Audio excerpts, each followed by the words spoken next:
Following a fairly mild winter in which I spent most of my time gallivanting around Europe, and Poostick spent her time chilling in a marina, and I mean really chilling, so much so that she got to -5 inside and all my houseplants wilted and died, it was time to set sail again. At the end of March, my brother Tom and his partner Fran visited. We stopped by Tring Garden Centre to replace my graveyard of houseplants and set off back to Canal Land. Fran learnt how to operate locks, and Tom had a go at driving the boat. I'm not really sure what I contributed, other than providing dinner. They later returned to land, and I got back to my life as a floating nomad.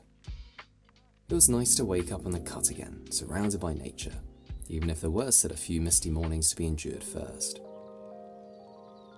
I'm actually quite a big fan of a spooky dawn fog, but this is probably because I don't drive a car. The sun began shining, and I got back into the swing of cruising. I chose to spend April and May going back and forth along the Aylesbury Arm, a 6-mile stretch of canal with 16 locks, one of which broke whilst I was moored there, rendering me trapped until the Canal and River Trust fixed it. Fortunately, this did not take long, else I may have had to have taken to peeing in the bushes to save toilet space. I wouldn't be getting my trout out though. At that point, I'd find a pub. This derelict yet generally picturesque section of canal, with a crumbling towpath and several leaky locks, serves as something of a reminder that the UK canals have been abandoned for 100-odd years. Another dilemma one faces, independent of the present state of the canal, is some rather tricky bridges. You can see it's a very tight squeeze. Despite definitely being high enough for the boat to fit under, the curved edge and protruding towpath forced me over to one side, meant I was stuck. So poor Poostick's bless her is stuck under a bridge. You can see that she's rearing to go. With hacking off bits of poo sticks with a chainsaw a bit of an extreme solution in my mind, I decided a sensible plan B was to observe the water levels. When you've got short pounds and you go through a lock and you just add a bit of water, it can flood. So I'm currently at the lock behind, draining the pound a bit. No boats here, so I'm not going to make anyone touch the bottom. I made the mistake of not wearing my walking boots. Yeah, that was an error, because as you can see what's happened here, at this point I can be careful, try to avoid it, and then we get to this. And you try so hard. My shoes will dry. Hurrah! With it still being a tight squeeze, I then carefully pulled poo sticks under. You can see that for someone who used to do a lot of climbing, I don't have a very sexy back, but I can't imagine many of you are here for that kind of content anyway. Looking back, I could have pursued a career in academia after my PhD and worked on the most stimulating and thought-provoking problems in theoretical physics. And instead, I spent my Thursday trying to figure out how to fit under this bridge. We all make our choices. I then continued my journey. Drama aside, this truly is one of my favourite areas, and I enjoyed exploring the surrounding spring countryside and spending my evenings in the company of Buckinghamshire's wildlife.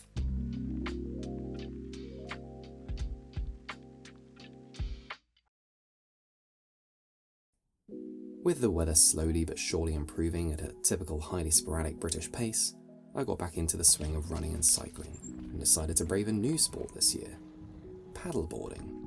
This is something I'd wanted to try for quite some time. I'd seen other boaters doing it and thought it looked oddly relaxing. It did take quite some time to initially find my balance, but once you have the hang of it, it's far more peaceful than driving a boat. It's easier to manoeuvre, there's no sound of the engine, and you can travel at whatever pace you like, including speeds of greater than 4 miles per hour. There's the choice between standing and sitting, and occasionally, if the canal traffic is low, I'll even lie down and have a sunbathe.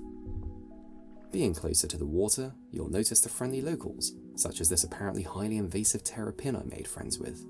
At least he was nice to me, even if he is less so to the ecosystem. You can have a wild time going under big bridges, and an even more thrilling time tackling the lower ones. And with the days only getting longer, there's no nicer way to spend a sunny evening.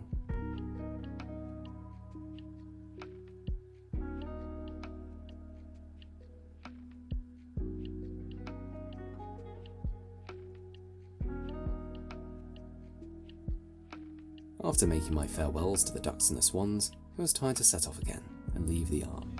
On this voyage, I was fortunate enough to be joined by my friends Jacob and Saskia. I didn't film enough of their faces, so here is a close-up of Saskia's Crocs. Being an excellent host, I decided to invest in a second paddleboard. However, with 3 of us present, this did yield a problem to solve.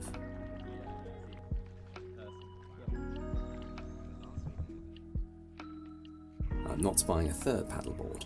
That would be excessive and would require the sacrifice of either a solar panel or some plants, and I'm too attached to all of these things. So instead of just leaving Jacob to leisurely read his book, I burdened him with my big magnet on a string. Note, it is very important for all boaters to own a big magnet on a string, and set him a challenge. This is my big red lantern. I bought it in a second-hand shop in Hackney from a local Del Boy back in 2019. Having moved on to Pooh Sticks in East London, I had to attain a certain hipster quota and shove this full of fairy lights and stick it on my roof. I love it. However, back at the end of last year, I was out with some friends on the boat, and we came across 2 vessels cruising in parallel. It is sod's law that you will inevitably pass other vessels, either at a bend or a bridge where the canal narrows, and this was both. So I decided to reverse back and allow them to pass. When going forwards again, an overhanging branch nudged my lantern, and splash. We were separated after 4 years of companionship. 5 months ago, George dropped a lantern in here. We pulled the solar panel up, and George is now following the line of fairy lights. Jacob, you did it! You'll have to excuse the rather unusual camera angles. I was very distracted. No way! Wow. Good work. The fact that it was attached to the light still is what's worked out so brilliantly. So do you reckon you caught the soap? I've yanked it up out the mud. I actually can't believe this. This is thrilling stuff.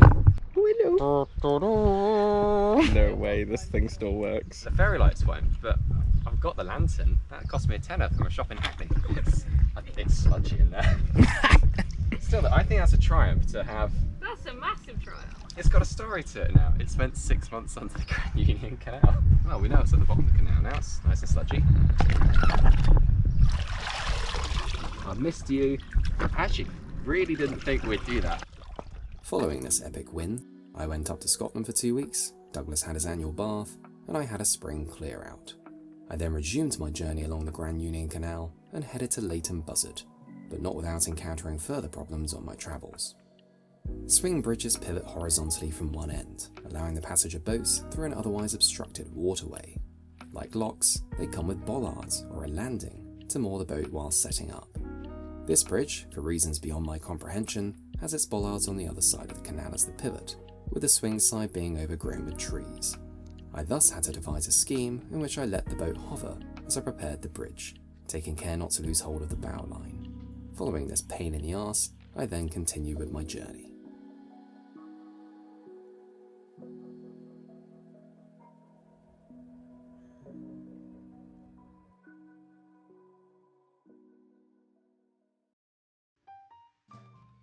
I found myself moored in another beautiful spot as midsummer approached, and spent more time exploring by paddleboard, making an acquaintance with my second terrapin of the year.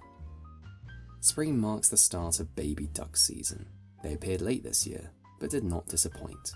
However, I was disheartened to discover a duck tangled in fishing line when I was out paddleboarding, and committed an hour of my life to setting her free. I don't know if she made it, but at least I gave it a go. Late spring also marks the return of creatures I'm far less enthusiastic about. That is, the flying insects. It turns out that living on the water has its setbacks as well as its benefits. With the outdoors growing increasingly appealing, bugs aside of course, I began spending every minute I could in the sun. With my Etsy-style Tumblr aesthetic fire-starting kit at hand, I lit up the pizza oven and got back into dining al fresco. On the 20th of June, I took myself up a big hill and marked the solstice by watching the sunset, thus concluding my spring. Happy on my own.